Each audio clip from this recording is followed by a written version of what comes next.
Bienvenue sur Télé Djibouti dans cette nouvelle édition de votre journal de 15h au sommaire de l'actualité.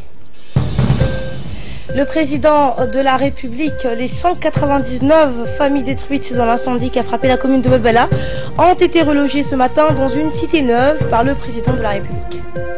Et aux États-Unis, 24 heures après avoir voté l'ouverture du débat sur l'abrogation d'Obamacare, le Sénat américain a rejeté le projet des républicains d'en finir avec le système de protection sociale. C'était le sommaire. Bonjour et merci de nous accueillir chez vous. Le chef de l'État Ismaël Omar Guelleh et la fondation Droit au logement qu'il a créée lui-même était à l'honneur aujourd'hui à Balbala. En effet, c'était la fin d'un cauchemar et des jours pénibles pour les 199 familles qui ont tout perdu dans l'incendie qui a ravagé le quartier appelé 4 mètres le mardi 19 juillet dernier.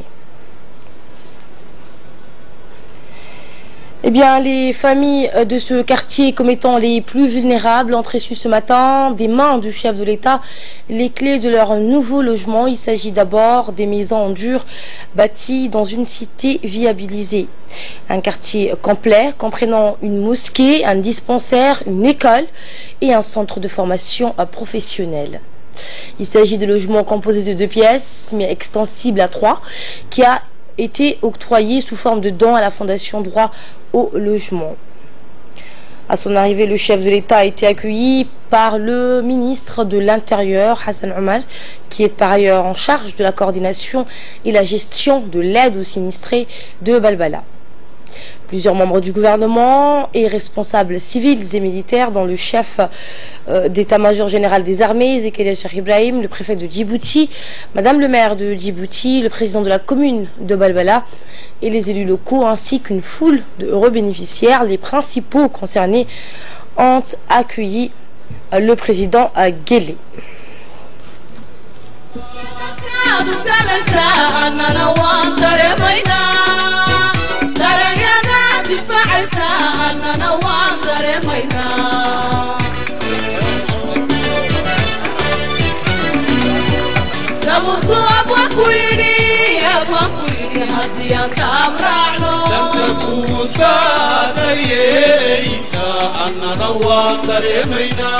لم تكن تدريس أننا وانترمينا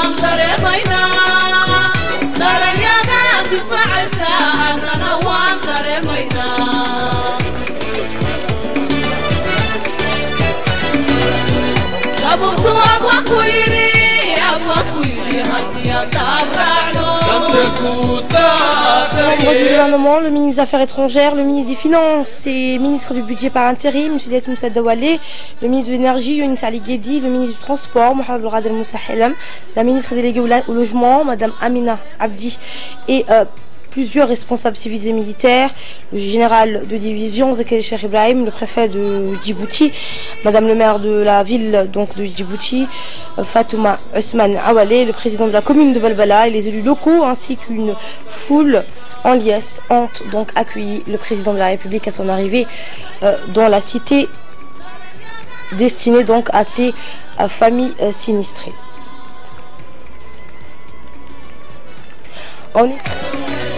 Sont équipés avec les équipements électriques, ventilateurs et autres des réservoirs ont été mis à la disposition à tous les foyers en attendant donc l'eau courante. Au total, ces 199 familles sinistrées dans l'incendie du quartier 4 mètres de Balbala ont été relogées ce matin. La fondation Droit au logement, initiée par le président Guelleh lui-même, avait pour mission dès le départ d'offrir un toit à chaque ménage djiboutien aux revenus modestes, et c'est au total les 199 familles sinistrées dans l'incendie du quartier appelé 4 mètres situé dans la commune de Balbala qui ont été relogées grâce à cette initiative du chef de l'État. Et c'est avec les larmes aux yeux que ces familles ont reçu des mains du numéro 1 djiboutien les clés de leur nouvelle maison.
Et après la remise des clés des nouvelles habitations pour les sinistrés de la commune de Balbala, le président de la République a profité de cette occasion pour s'entretenir avec les bénéficiaires installés dans les nouvelles habitations.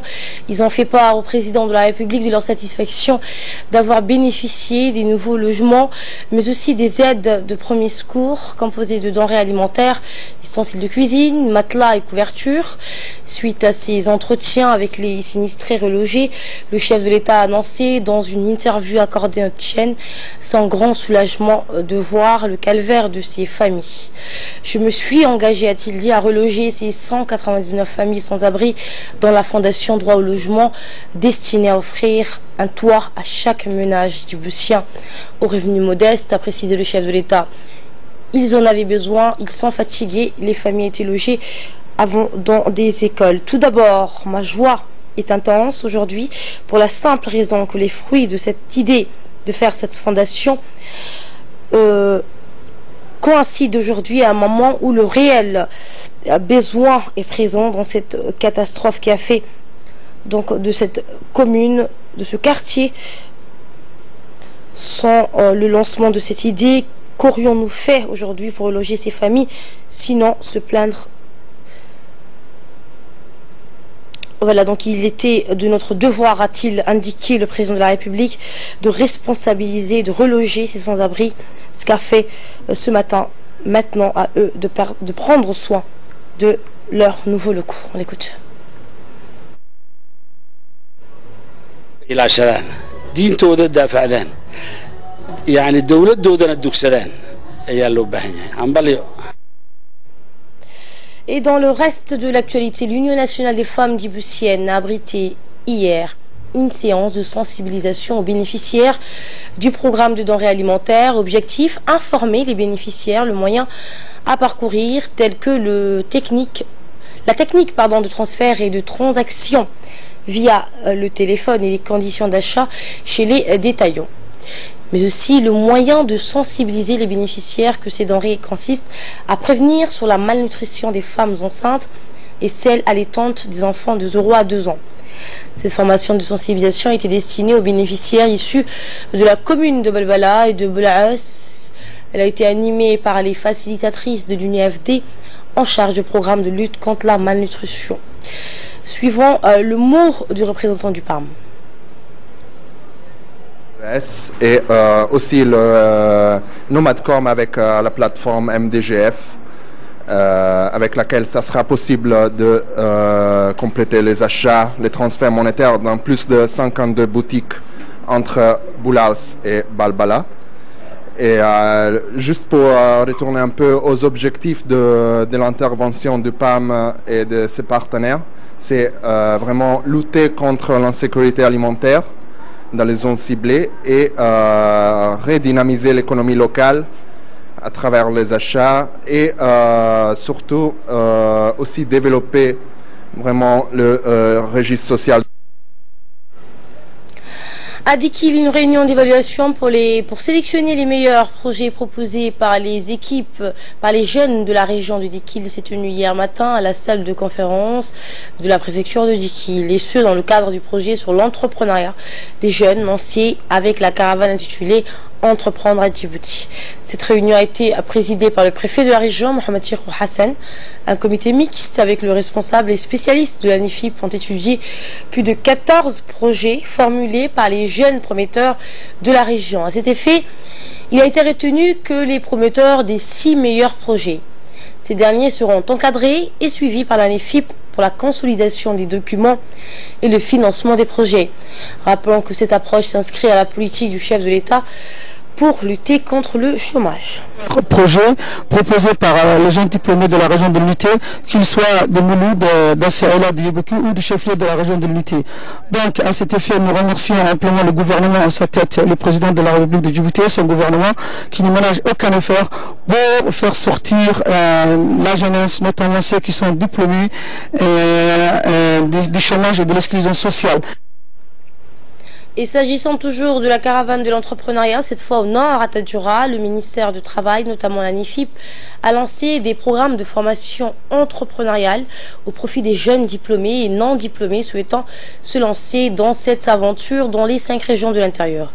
À l'issue de cette formation, le ministre du Travail en personne, parcourant l'ensemble des régions lors de la caravane de l'entrepreneuriat qui s'est déroulée le mois dernier, et avait promis à cette occasion que son département, avec ses partenaires, va financer les meilleurs projets de création d'entreprise. Dans cette optique, justement, hier à Tadjoura, à l'instar des autres régions et locaux du Conseil régional de Tadjoura, les jurys ont examiné plusieurs projets de création d'entreprise présentés par les jeunes de la Ville Blanche et 5 meilleurs projets ont été retenus pour le financement. Écoutons Ahmed Ali Dimbio, responsable de l'espace Entreprendre et du bureau des jeunes diplômés au sein de la NIFIP. Sélectionné 5 meilleurs projets au niveau de Tadjoura. Hier c'était à Obok, donc parallèlement également dans les régions du Sud, d'autres équipes qui sélectionnent les meilleurs projets. Ces projets aujourd'hui retenus et examinés seront appuyés financièrement par l'ANEFIP et ses partenaires. Donc le jury aujourd'hui était composé des représentants et des élus locaux, des parlementaires, les autorités locales, à savoir la préfecture, la société civile. Actualité à présent hors de nos frontières, à Jérusalem, la tension reste vive où les autorités ont retiré le dispositif de sécurité à l'entrée de l'esplanade à la veille de la grande prière hebdomadaire. Depuis une semaine, les tensions sont vives entre les deux communautés, les autorités israéliennes ayant interdit la semaine passée l'accès à l'esplanade aux Palestiniens de moins de 50 ans. Le président turc Recep Tayyip Erdogan a salué hier la décision d'Israël de retirer les détecteurs de métaux, mais a jugé qu'elle n'était pas suffisante. Aux États-Unis, le Sénat rejette le projet de démantèlement d'Obamacare 24 heures après avoir voté sur l'ouverture du débat sur l'abrogation d'Obamacare.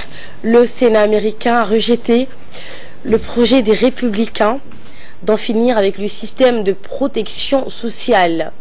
La Chambre haute a rejeté pour la 2e fois hier un texte sur l'abrogation sèche du système de sécurité sociale introduit par les démocrates en 2010. 7 républicains s'y ont opposés, dont John McCain, qui avait voté la veille pour l'ouverture des débats.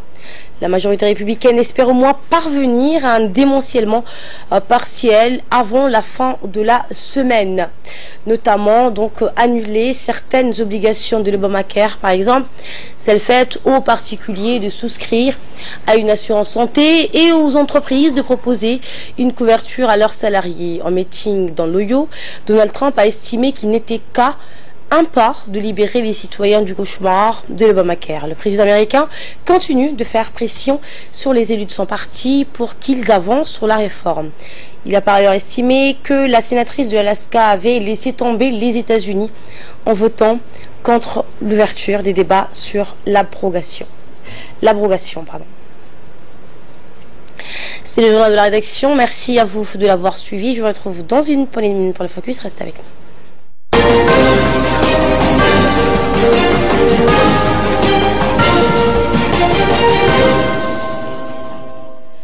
Place maintenant au focus. Ahmed, bonjour. Bonjour Asma. On va au Bénin pour ce focus où un gamin de 11 ans obtient le bac.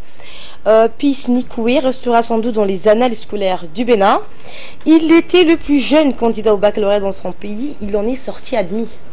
Effectivement, Asma, ce jeune prodige s'est dit content et soulagé après la proclamation des résultats. Dans un premier temps, Nikoué, son nom, avait été empêché de prendre part à la composition pendant la session normale en raison, bien évidemment, de son jeune âge. C'est après une mobilisation sans faille de ses parents et de la présidence de la République béninoise qu'il a été autorisé à prendre part à la session de remplacement. Ce n'est pas la première fois donc que le gamin de 11 ans réalise une telle prouesse. Déjà à 9 ans, il obtenait le brevet d'études du premier cycle, le BEPC, à 9 ans. Et dans un entretien accordé, M. Afoutou, père de l'heureux diplômé, lui-même instituteur, a expliqué que son fils était capable d'écrire parfaitement le français sans faute. Ayant aussi des connaissances très approfondies en anglais, Nikoué, le jeune de 11 ans, a pour rêve de poursuivre donc ses études dans un pays anglophone. Et on va souhaiter donc bon courage pour ce jeune bachelier à 11 ans déjà. Merci à Mohamed et merci à vous. Excellent week-end à toutes et à tous.